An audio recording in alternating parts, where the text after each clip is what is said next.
হাসরের ময়দানের কথা যখন বললেন, হযরত আনাস রাদিয়াল্লাহু তাআলা আল্লাহর নবীর পাশে ছিলেন। আল্লাহর নবী যখন হাসরের ময়দানের বর্ণনা করতে লাগলেন, আল্লাহর নবীর সাহাবা হযরত আনাস রাদিয়াল্লাহু তাআলা কাঁদতে লাগলেন, ভয়ে তফতর করে কাঁদতে লাগলেন। ইয়া রাসূলুল্লাহ, ইয়া হাবিবাল্লাহ, আমি আনাস তো একটি বছর নয়, দুটি বছর নয়, দীর্ঘ 10টি বছর আপনি রাসূল এর খিদমত করেছি। সুবহানাল্লাহ। ইয়া রাসূলুল্লাহ, আপনার যখন কিয়ামতের ময়দান কায়েম হবে, আমি আনাস পৃথিবীতে যেভাবে আপনার পাশে আছি, কিয়ামতের ময়দানে আপনাকে আমি আনাস কোথায় তালাশ করব? আল্লাহর নবী বলেন, আনাস রে, চিন্তা করার কারণ নাই, চিন্তা করার কারণ নাই। আমি রাসূলকে সর্বপ্রথম তোমরা হাউজে কাউসারের পাশে তালাশ করবা।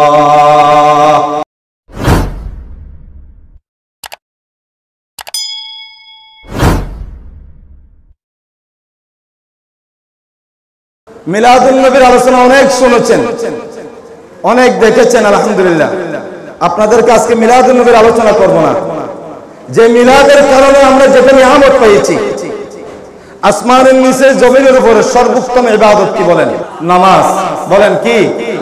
নামাজ। নামাজ পড়েছেন? মিলাদ করছেন, ঠিক আছে। এরকম হাজার মিলাদ পড়ান, যদি এক ওয়াক্ত নামাজ যদি ছেড়ে দেন, এই মিলাদের কোনো দাম আছে নাকি?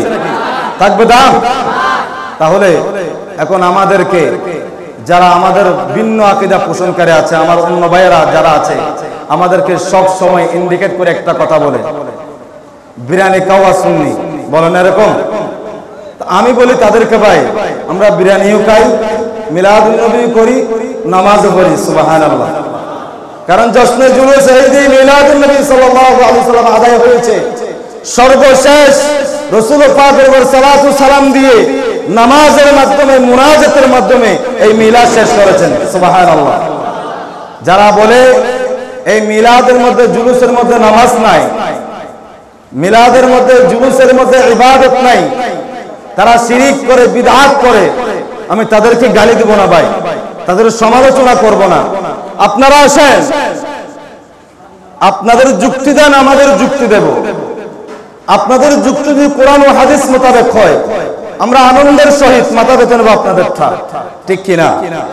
একটা আওয়াজ দেন ভাই, ঠিক কিনা? আর যদি আমাদের যদি সত্য হয়, তাহলে আপনারা মেনে নেন। এখন আমরা মুসলমানের উপর ভেদাভেদ হওয়ার কারণে ইহুদি, নাসারা, কাফির, মুশরিকরা আমাদের উপর নির্যাতন চালাচ্ছে, ঠিক কিনা? সেই নির্যাতন থেকে যদি আমরা পরিত্রাণ চাই, আমাদের মুসলমানকে এক হতে হবে, ঠিক কিনা? আপনি শত মিলাদুন নবী করেন, যতক্ষণ পর্যন্ত নিজের কলবকে পরিষ্কার করতে পারবেন না, ততক্ষণ পর্যন্ত আমার আপনার মিলাদ আল্লাহর দরবারে কবুল হবে না। প্রিয় ভাইয়েরা, বলতে চাইছিলাম, রাত তো অনেক গভীর, আপনাদের জন্য আলোচনা এনেছিলাম অনেক চমৎকার একটি বিষয়। আসমানের নিচে, জমিনের উপরে সর্বোত্তম ইবাদত হলো নামাজ। এই নামাজ কখন কবুল হবে? কারো শরীর যদি নাপাক থাকে, সে নামাজ কি কবুল হবে? বলেন না, কবুল হবে? কবুল হবে না। এখন নামাজ কবুল হওয়ার পূর্ব শর্ত লাগাই দিয়েছেন, পবিত্রতা অর্জন করা। সুবহানাল্লাহ বলেন না। এখন পবিত্রতা কিভাবে অর্জন করা যায়? সর্বপ্রথম উযুর মাধ্যমে কি করা যায়? পবিত্রতা অর্জন করা যায়। এত মাতমাদে শীতের মধ্যে, এত কষ্টের মধ্যে ইমানদাররা উযু করে নামাজের জন্য দাঁড়িয়ে যায়, ফজরের নামাজে দাঁড়িয়ে যায়, ইশারের নামাজে দাঁড়িয়ে যায়। এই কথা যখন বললেন, আল্লাহর নবী যখন উযুর কথা বললেন, সাহাবায়ে কেরাম মারজ করলেন, ইয়া রাসূলুল্লাহ, এইভাবে এত কষ্ট করে উযু করলে আল্লাহর পক্ষ থেকে আপনার উম্মতরা কি উপহার পাবে? সুবহানাল্লাহ। সেই উযুর ফজিলত নিয়ে আজকে আমরা কথা বলবো, শুনবেন কিনা আপনারা? যদি ধৈর্য ধারণ করে শুনেন, তাহলে ইনশাআল্লাহ অনেক কিছু নিয়ে যেতে পারবেন ইনশাআল্লাহ। আজ থেকে উযু বিহীন জীবন আর কাটাবেন না। আল্লাহ সুবহানাহু ওয়া তাআলা আলোচনা শুনে সর্বপ্রথম আমাকে আপনাদেরকে আমল করার তৌফিক দান করুক, আমিন। আল্লাহুম্মা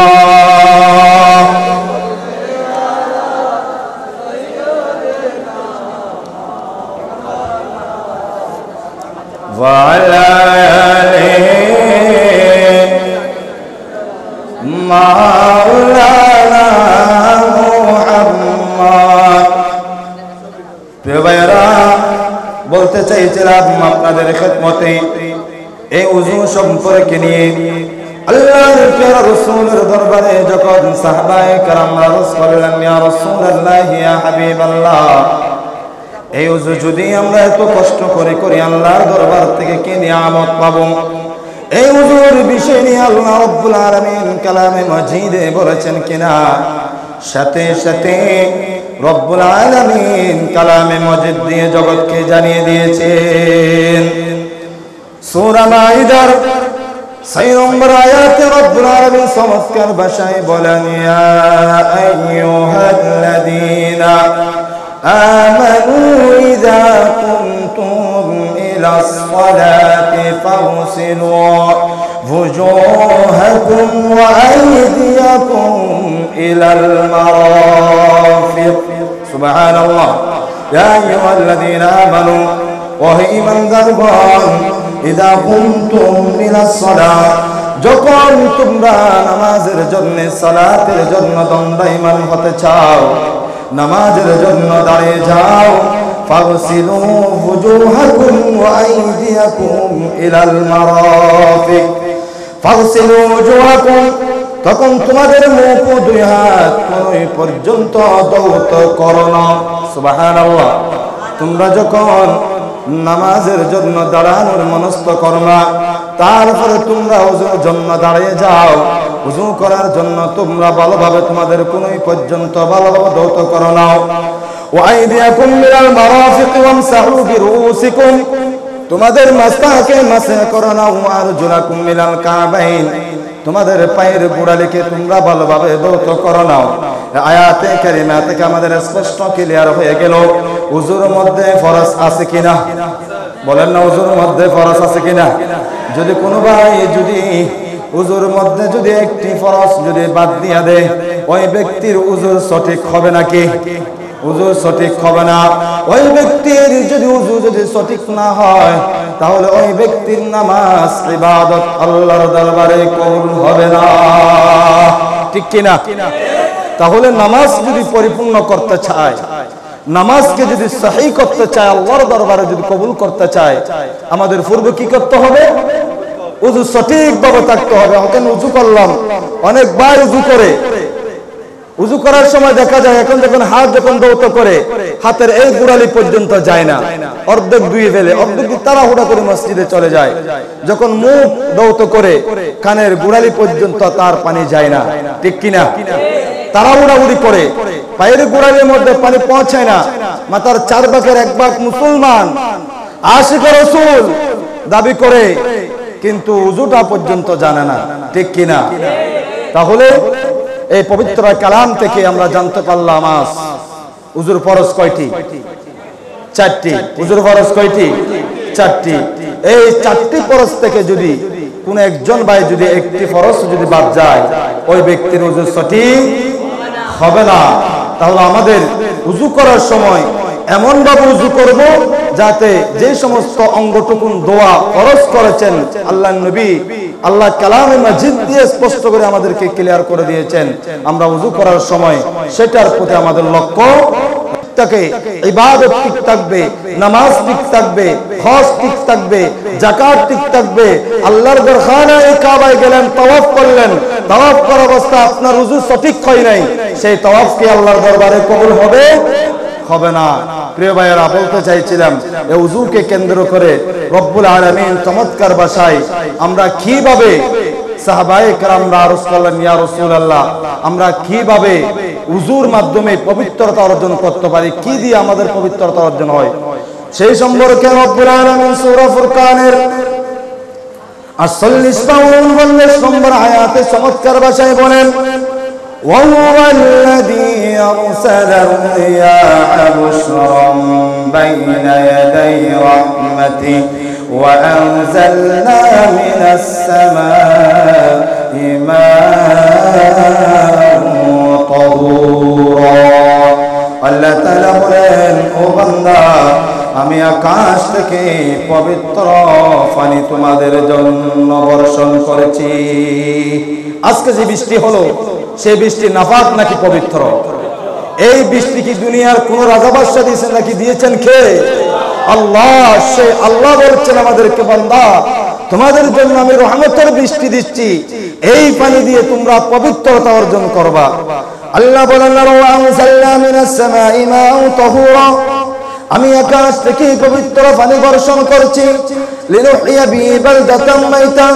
যাতে তাদের তোমরা মৃত ভূখণ্ডকে জীবিত করতে পারো।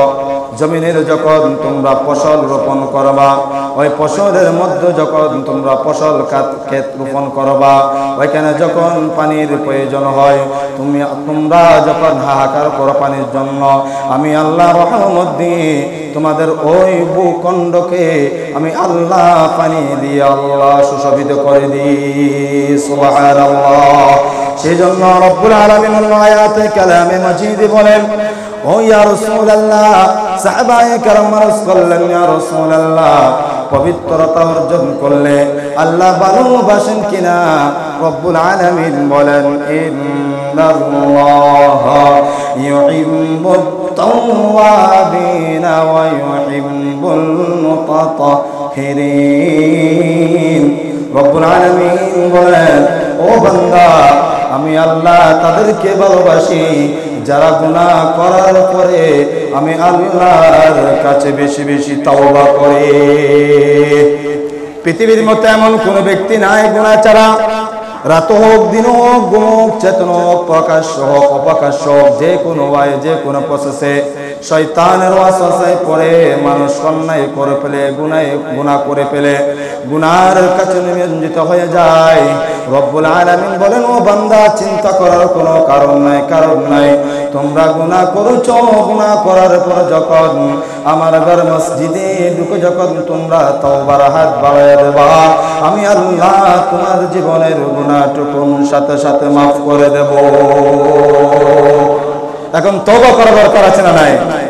আল্লাহ যারা তওবা করবে তাদেরকে ভালোবাসেন।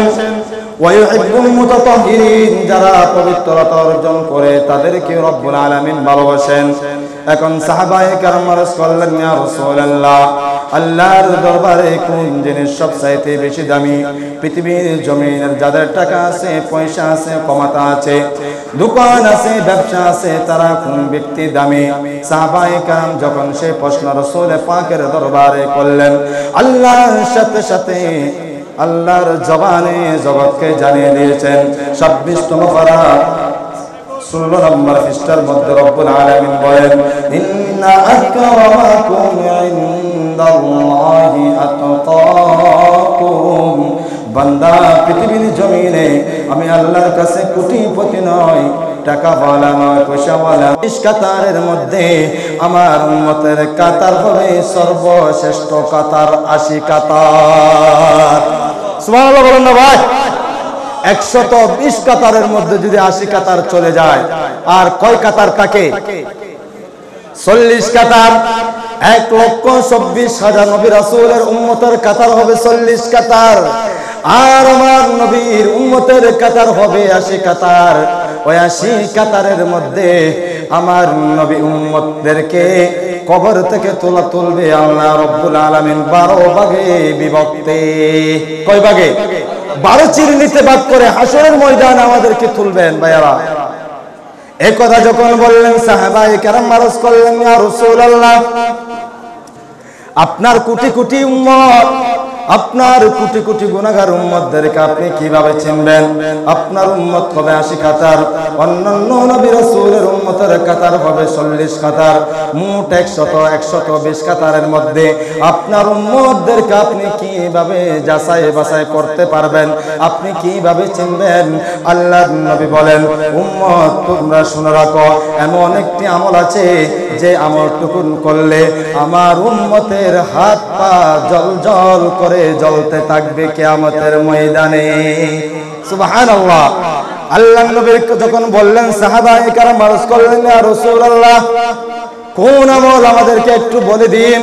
আল্লাহর নবী বলেন, যে ব্যক্তি ভালোভাবে ওযু করবে, আমার উম্মতের হাত, চেহারা, মুখমণ্ডল কিয়ামতের ময়দানে নূরানি নূর যেভাবে জ্বলবে, 12 সূর্যের তাপ যেভাবে জ্বলতে, চন্দ্র যেভাবে আলো দেয়, আমার উম্মতের কপাল থেকে সেভাবে নূর বাহির হতে থাকবে।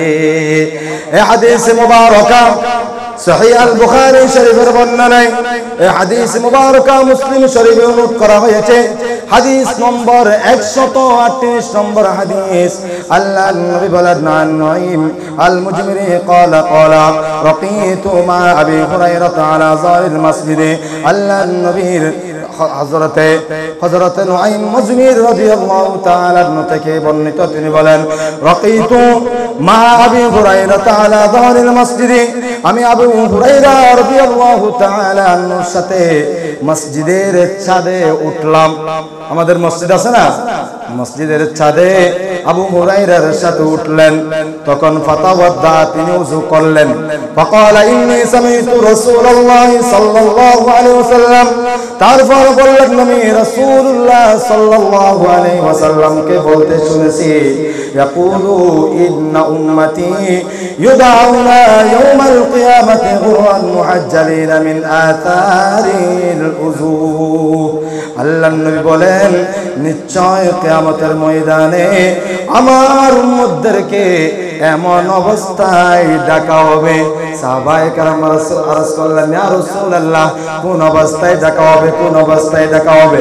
আমার নবী বলেন, মান ইসতাতা মিনকুম আইয়ুতিলা গুররাতা, উযুর পাবে তাদের হাত পা ও মুখমণ্ডল জ্বলতে থাকবে। অন্যান্য নবীরা পর্যন্ত যখন বয়ে তফতর করে কাঁদতে থাকবে, ইয়া নফসি করতে থাকবে, একদল যাবে বাবা আদমের কাছে, একজন যাবে খলিলুল্লাহর কাছে। সমস্ত নবীর উম্মতরা বয়ে তফতর করে কাঁদতে থাকবে। এমন কঠিন মুহূর্তে, কঠিন সময়ে উম্মতের মুহাম্মদের কপালের মধ্যে নূর বাহির হতে থাকবে। সুবহানাল্লাহ। এই আমলটুকু আমরা কিসের মাধ্যমে পেয়েছি? উযুর মাধ্যমে। উযু যদি আমরা ভালোভাবে করতে পারি, উযুর মধ্যে কত নিয়ামত আল্লাহ দিয়েছেন। উযু করা অবস্থায় যদি আপনি বাহির হন, ঘর থেকে বাহির হয়েছেন, আপনি উযু করে বাহির হয়েছেন, অ্যাক্সিডেন্টে মারা গিয়েছেন, আল্লাহর নবী বলেন, ওই উযুর মাধ্যমে আপনি শাহাদাতের মর্যাদা আল্লাহ আপনাকে দান করবেন। সুবহানাল্লাহ বলেন না ভাই? সেজন্য উযু দরকার আছে কিনা? এখন আমরা মুসলমান, উযুর ফরজ কয়টিও যদি জিজ্ঞাসা করা হয়, হুজুর সব জানি, কিন্তু হুজুর ফরজ জানি না। ঠিক কিনা? আল্লাহ আমার মুসলমান ভাইদেরকে উযু সম্পর্কে জানার তৌফিক দান করুক, আমিন। হাশরের ময়দানের কথা যখন বললেন, হযরত আনাস রাদিয়াল্লাহু তাআলা আল্লাহর নবীর পাশে ছিলেন। আল্লাহর নবী যখন হাশরের ময়দানের বর্ণনা করতে লাগলেন, আল্লাহর নবীর সাহাবা হযরত আনাস রাদিয়াল্লাহু তাআলা কাঁদতে লাগলেন, বলে তফতর করে কাঁদতে লাগলেন, ইয়া রাসূলুল্লাহ, ইয়া হাবিবাল্লাহ, আমি আনাস তো একটি বছর নয়, দুটি বছর নয়, দীর্ঘ 10টি বছর আপনি রাসূল এর খিদমত করেছি। সুবহানাল্লাহ। ইয়া রাসূলুল্লাহ, আপনার যখন কিয়ামতের ময়দান কায়েম হবে, আমি আনাস পৃথিবীতে যেভাবে আপনার পাশে আছি, কিয়ামতের ময়দানে আপনাকে আমি আনাস কোথায় তালাশ করব? আল্লাহর নবী বলেন, আনাস রে, চিন্তা করার কারণ নাই, চিন্তা করার কারণ নাই। আমি রাসূলকে সর্বপ্রথম তোমরা হাউজে কাউসারের পাশে তালাশ করবা। ইয়া রাসূলুল্লাহ, সেখানে যদি আপনাকে না পাই, দ্বিতীয়বার আপনাকে কোথায় তালাশ করব? আল্লাহর নবী বলে দিলেন, দ্বিতীয়বার আমাকে তালাশ করবা মিজানের পাল্লায়। ইয়া রাসূলুল্লাহ, আপনি কেন মিজানের পাল্লায় দাঁড়িয়ে থাকবেন? আল্লাহর নবী বলেন, আমার কিছু গুনাহগার উম্মত থাকবে, তারা ইবাদত করেছে, নামাজ পড়েছে, হজ করেছে, যাকাত করেছে, ঈদ মিলাদুন নবীর মাহফিলে শরারত করেছে, কিন্তু শয়তানের ওয়াসওয়াসায় পড়ে তাদের আমল নষ্ট হয়ে গিয়েছে। তারা জানে না, তারা জানে না, কিন্তু আমি রাসূলের প্রেম তারা অন্তরে জায়গা দিয়েছিলেন। ও আনাস, ওই সময় যখন আমার উম্মত আটকে যাবে, আমি রাসূল মিজানের পাল্লা বাড়ি করে দেওয়ার জন্য দাঁড়িয়ে থাকবো। ইয়া রাসূলুল্লাহ, আপনাকে যদি মিজানের পাল্লায় পাওয়া না যায়, আপনাকে কোথায় খুঁজবো? আল্লাহর নবী বলেন, আমাকে সর্বশেষ আমাকে খুঁজবা ও আনাস, আমাকে খুঁজবা ফুলসিরাতের রাস্তায়, তুমি আমাকে তালাশ করবা। ইয়া রাসূলুল্লাহ, আপনাকে কেন ফুলসিরাত থাকবেন আপনি? আল্লাহর নবী বলেন, উম্মত শুনে রাখো, ফুলসিরাতের রাস্তার দূরত্ব কেমন জানোনি? প্রায় 1 বছর নয়, 2 বছর নয়, 30,000 মাইল দূরত্ব হলো ফুলসিরাতের রাস্তা। ডানে থাকবে জান্নাত, বামে থাকবে জাহান্নাম। যারা নেককার তারা মুহূর্তে পার হয়ে যাবে বিজলি আকারের মতো, আর যারা বদকার গুনাহগার তারা হয়ে যাবে জাহান্নামী। সেই জন্য একজন শায়ের বলে, কোন মারা যাব ভাইয়েরা, কবরের মধ্যে যখন আমাকে আপনাকে দাফন করা হবে, ওই কবরের মাটির মধ্যে আমার ডানেও থাকবে মাটি, বামও থাকবে মাটি, উপরেও থাকবে মাটি, নিচেও থাকবে মাটি, মাটি আর মাটি ছাড়া কিছুই থাকবে না।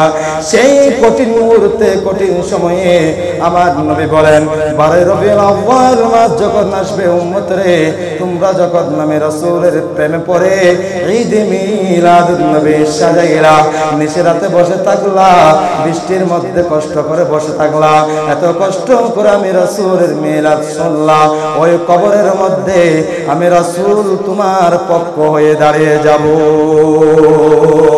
সুবহানাল্লাহ বলি না ভাই? তাহলে আমার রাসূল পাকের সুপারিশ যদি আমরা পেতে চাই, তাহলে আমাদের করণীয়, মাহবুব নবী যা দেওয়া হয়েছে তোমরা তা গ্রহণ করো, যে সমস্ত বিষয়কে তোমাদেরকে বর্জন করা হয়েছে তোমরা তা বর্জন করো, তোমরা যা বর্জন করো। বর্জন করার ক্ষেত্রে যদি আমরা যাই, আল্লাহ নবী বলেন উম্মত সুদ খাওয়া যাবে না, আল্লাহ নবী বলেন উম্মত ঘুষ দেওয়া যাবে না, আল্লাহ নবী বলেন উম্মত ঘুষ নেওয়া যাবে না, আল্লাহ নবী বলেন ব্যবসায় হারাম দেওয়া যাবে না, ব্যবসার মধ্যে বাটপারি করা যাবে না, উপরে রাখলাম ভালো কাপড়, নিচে থাকলাম ময়লা কাপড়, এরকম আছে না নাই? এগুলা হচ্ছে প্রতারণা, প্রতারণা। আল্লাহ নবী বলেন উম্মত নামাজ ছাড়া যাবে না, নামাজ ছাড়া যাবে না। তোমার গলার উপরে যদি চুরি চালানো হয়, তারপরেও এক ওয়াক্ত নামাজ বাদ দেওয়া যাবে না। আল্লাহ নবী বলেন উম্মত কিয়ামতের ময়দানে সর্বপ্রথম যে সমস্ত বিষয়ের হিসাব নেওয়া হবে, তার মধ্যে অন্যতম বিষয় হলো আউয়ালু মা ইউহাসাবু বিহিল আবদু ইয়াউমাল কিয়ামাতিস সালাহ। কিয়ামতের ময়দানে বান্দারে অন্যান্য কিছুর হিসাব নেওয়া হবে না, টাকার হিসাব নেওয়া হবে না, বাড়ির হিসাব নেওয়া হবে না, ব্যবসার হিসাব নেওয়া হবে না, দৌলতের হিসাব নেওয়া হবে না, কোটি টাকার হিসাব নেওয়া হবে না। ইয়া রাসূলুল্লাহ কোন বিষয়ের হিসাব নেওয়া হবে? আল্লাহর নবী বলেন উম্মত সর্বপ্রথম নামাজ, নামাজ, নামাজ। সুবহানাল্লাহ। সেজন্য প্রিয় ভাইরা, আমাদের নামাজ ঠিক রাখতে হবে। নামাজকে যদি আমরা ঠিক রাখতে চাই, সর্বপ্রথম ওযুকে ঠিক রাখতে হবে। যাদের ওযু ঠিক থাকবে তাদের নামাজ ঠিক, যাদের নামাজ ঠিক তাদের কবর ঠিক, যাদের কবর ঠিক তাদের হাসর ঠিক, যাদের হাসর ঠিক তাদের স্থান হলো জান্নাত। সুবহানাল্লাহ। আল্লাহর নবী বলেন উম্মত 4 নম্বর পয়েন্টে যদি আমরা যাই, উম্মত তোমরা যখন ওযু করো, ওযু করার পরে তোমাদের শরীরে আর কোনো গুনাহ অবশিষ্ট থাকে না। সুবহানাল্লাহ। হাদিসে পাকে যখন গুনার কথা আসবে তখন বুঝে নেবেন গুনাহে কবিরা নয়, গুনাহে সগীরার কথা বলা হয়েছে। আর গুনাহে কবিরার জন্য হলো তওবা শর্ত। তওবার মাধ্যমে ফিরে এসে আল্লাহর দরবারে গুনাহ ক্ষমা চাইতে হবে। ও যুবক, আজ সময় আছে, কাল সময় থাকতেও না পারে। আইনামা তাকুনু ইউদরিকুমুল মাউত ওয়ালাউ কুনতুম ফি বুরুজিন মুশাইয়াদা। বান্দারে, তোমরা যে এয়ার কন্ডিশন ঘরের মধ্যে থাকার জন্য মনস্থ করেছ, নিয়ত করেছ, তোমরা মৃত্যু থেকে পলায়ন করো, পলায়ন করো। তোমরা যেখানে থাকো না কেন সেইখানে তোমাদেরকে মৃত্যু গ্রাস করবে, ঠিক কিনা? মৃত্যু তোমাদেরকে আক্রমণ করবে, তোমাদেরকে কে ফেলবে, কে ফেলবে। সেই জন্য যুবক ভাইরা বলতে চাইছিলাম, আজকে মিলাদুন নবী মাহফিল থেকে আমাদের সর্বপ্রথম শিক্ষা হলো নিজের জীবন থাকতে এক ওয়াক্ত নামাজ আমরা ছেড়ে দেব না। আল্লাহর নবী বলেন উম্মত ওই ব্যক্তি সর্বোত্তম, ওই ব্যক্তি পরিপূর্ণ মুমিন মিন লিসানিহি ওয়া ইয়াদিহি, মিন লিসানিহি ওয়া ইয়াদিহি, যে ব্যক্তির হাত থেকে, যে ব্যক্তির জবান থেকে অপর কোন মুমিন ভাই নিরাপদ থাকবে, সেই ব্যক্তি হলো পরিপূর্ণ মুমিন। আমরা এখন কথায় কথায় মানুষের সমালোচনা করি কিনা? বলেন না ভাই, সমালোচনা করে কিনা? যে মোল্লার পিছনে আপনি একটা রাইতু বিহাজার ইমাম করলেন, নামাজ শেষ মসজিদ থেকে বাহির হলেন, ওই মোল্লার সমালোচনা করতে আপনারা দ্বিধা করেন না, ঠিক কিনা? সেজন্য প্রিয় ভাইয়েরা, যে ব্যক্তির পিছনে একটা দায়িত্ব বিহাজাল ইমাম করবেন, ওই ব্যক্তির উপর যদি পরিপূর্ণ আমার আপনার যদি বিশ্বাস না থাকে, ওই ব্যক্তির নামাজ আল্লাহর দরবারে কবুল হবে না। আমরা যদি নামাজ যদি কবুল করতে চাই, ওই ব্যক্তির সমালোচনা থেকে আমাদের দূরে থাকতে হবে, নিজের জবানকে হেফাজত করতে হবে, নিজের হাতকে হেফাজত করতে হবে। বর্তমান গত সোমবার আমাদের আহলে সুন্নাত ওয়াল জামাতের ভাইয়েরা জশ্নে জুলুসে ঈদ মিলাদুন নবী সাল্লাল্লাহু আলাইহি ওয়াসাল্লাম আদায় করার সময় অপর কোন ইহুদি নয়, নাসরা নয়, কাফির নয়, মুশরিক নয়, বেদুইন নয়, আমার মতো আপনার মতো মুসলমান জশ্নে জুলুসের উপর হামলা করছে, ঠিক কিনা ভাইয়েরা? প্রিয় ভাইয়েরা, এই জুলুস আমার নয়, আপনার নয়। আপনার যদি ভালো না লাগে আপনি দূরে থাকেন, করার দরকার নাই। আপনার যদি খারাপ লাগে আপনি দূরে থাকেন, সেটা বিরোধিতা করা আপনার ক্ষমতা নাই। অথচ আল্লাহর নবীর জুলুস করছে, ওই জুলুসের উপর আপনি আক্রমণ করলেন, একটিবার চিন্তা করে দেখেন না? এই জুলুসের বিষয়ে আল্লাহ সরাসরি কালামে মজিদে সূরা আহজাব শরীফের 56 নম্বর আয়াত কত চমৎকার ভাষায় বলেন, ইন্নাল্লাহ ওয়া মালাইকাতাহু ইউসাল্লুনা আলান নবী। সুবহানাল্লাহ। ইন্নাল্লাহ, নিশ্চয় আল্লাহ, নিশ্চয় আল্লাহ, ওয়া মালাইকাতাহু, ফেরেশতাদেরকে হুকুম দিলেন, ইউসাল্লুনা আলান নবী, ও ফেরেশতা আমি আল্লাহ তো পড়ে পড়ে তোমরাও আমি রাসূলের উপর মিলাদ করো। সুবহানাল্লাহ বলেন না? যে জায়গায় আল্লাহ হুকুম দিয়েছেন মিলাদ করার জন্য, যে জায়গায় খুদ আল্লাহ রাব্বুল আলামিন রাসূল পাকের উপর দরুদ পড়ে, ওই দরুদের উপর আপনি কিভাবে বাধা দিবেন? আপনার মন চাই না মিলাদ করার, আপনিও করার দরকার নাই, আপনি মিলাদ আসাও দরকার নাই, মানাও দরকার নাই, গড়াও দরকার নাই। কিন্তু ভাইয়েরা, যে সমস্ত ভাইয়েরা মিলাদ করবে তাদেরকে কেন আপনি আঘাত করবেন? আল্লাহর নবী বলতো, মিল্লিসানিহি ওয়া ইয়াদিহি, ওই ব্যক্তি পরিপূর্ণ মুমিন, পরিপূর্ণ মুমিন যতক্ষণ পর্যন্ত ওই মুমিন ভাইয়ের হাতে অপর কোন মুমিন ভাই হাত থেকে জবান থেকে নিরাপদ থাকবে, সেই ব্যক্তি তো মুমিন, ঠিক কিনা?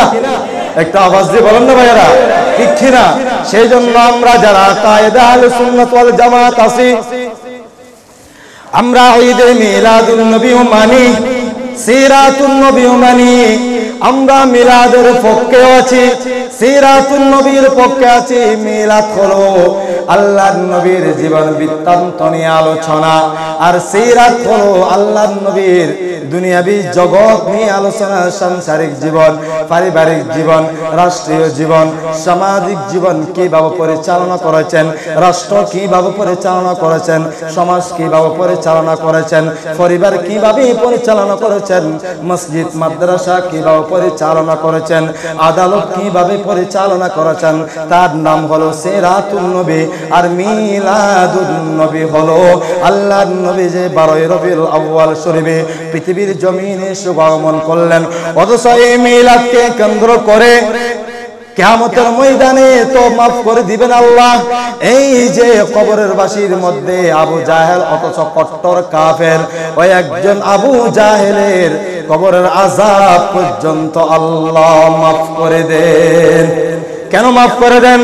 আল্লাহর নবী যেই দিন মা আমানের রেহান দিয়ে পৃথিবীর জমিনে তাশরীফ আনলেন, তাশরীফ আনার সাথে সাথে আবু জাহেল যখন খুশি হয়ে গেলেন, খুশি হওয়ার পরে ওই খুশির কারণে আল্লাহর কাছে তো পছন্দ হয়েছে, যদিও বা কাফির, ওই দিন যেহেতু আমার মাহবুব নবী পৃথিবীর জমিনে আগমন করার কারণে তুমি আবু জাহেল খুশি হয়েছ, আবু লাহাব খুশি হয়েছ, আমি আল্লাহ ঘোষণা দিলাম ওই দিন আমি আল্লাহর পক্ষ থেকে তোমার কবরের আযাব মাফ। একজন কাফেরের যদি কবরের আযাব মাফ হয়ে যায় মিলাদুন নবীর খুশি হওয়ার কারণে, আর আমরা শ্রেষ্ঠ নবীর শ্রেষ্ঠ উম্মত, শ্রেষ্ঠ কোরআনুল কারীম আমাদেরকে দান করেছেন, আর আমরা কেন সেই নবীর মিলাদ করব না? ঠিক কিনা ভাইয়েরা? প্রিয় ভাইয়েরা, বলতে চাইছিলাম আমরা কারো ভাইকে ইন্ডিকেট করে কথা বলবো না। ইসলামের নাম আক্রমণ নয়, ইসলামের নাম গুলি করা নয়, ইসলামের নয় হাঙ্গামা দাঙ্গামা নয়। ইসলাম হলো শান্তি, ইসলাম হলো ভালোবাসা। আল্লাহর নবী বলেন, আল-ইয়াওমা আকমালতু লাকুম দীনাকুম ওয়া আতমামতু আলাইকুম নি'মাতি। আমাদের দেশের মধ্যে হিন্দু, বুদ্ধিস্ট, খ্রিস্টান এবং 36 জাতি আমাদের দেশের মধ্যে বসবাস করে। আমার দেশের হিন্দু ভাইয়েরা আমাদের কাছে নিরাপদ, আমার দেশের খ্রিস্টান ভাইয়েরা আমাদের কাছে নিরাপদ। যার যার ধর্ম মোতাবেক তার তার ধর্ম পালন করো, কোনো অসুবিধা নাই। সৃষ্টিকর্তা একজন আছে না নাই? একজন হিসাব নিকাশ হবে কিনা, সেই জন্য কারো ধর্মের উপর আঘাত করা যাবে না। অথচ দুঃখের বিষয় হলো সত্য, মুখে দাড়ি, গায়ে পাঞ্জাবি, মাথায় পাগড়ি অথবা মুসলমান ভাইয়ের উপর আক্রমণ করতে আমরা দ্বিধাবোধ করি না, ঠিক কিনা? আপনি যতই ইবাদত করেন, যতই ভালো কাজ করেন, আপনার জমানের মাধ্যমে, আপনার হাতের মাধ্যমে যদি কোনো অপর কোনো মুমিন ভাই যদি কষ্ট পায়, আপনি কখনো ইমানদার হতে পারে না। প্রিয় ভাইয়েরা, বলতে চাইছিলাম আমাদের বোঝার মধ্যে যদি ভুল হয় আমাদেরকে আপনারা ডাকেন। আর যদি আপনাদের বোঝার যদি ভুল হয় আপনারা বসেন, আমরাও বসবো, আপনারাও বসেন, আমরা একটা সমাধান পর্যায়ে যাই। যেটা কোরআনে আছে, হাদিসে আছে, যেটা কোরআনে থাকবে সেটা মানবো, যেটা হাদিসে আছে সেটা মানবো। আমরা বাড়াবাড়িতে যাব না। ইসলাম হলো শান্তি, ইসলাম হলো শান্তি। ইন্নাদ দীনা ইনদাল্লাহিল ইসলাম। রব্বুল আলামিন কালামে মজিদ দিয়ে জানিয়ে দিয়েছেন, স্পষ্ট ক্লিয়ার করে দিয়েছেন, আমার আল্লাহ আমার নবী পাককে পরিপূর্ণ ইসলাম দান করেছেন।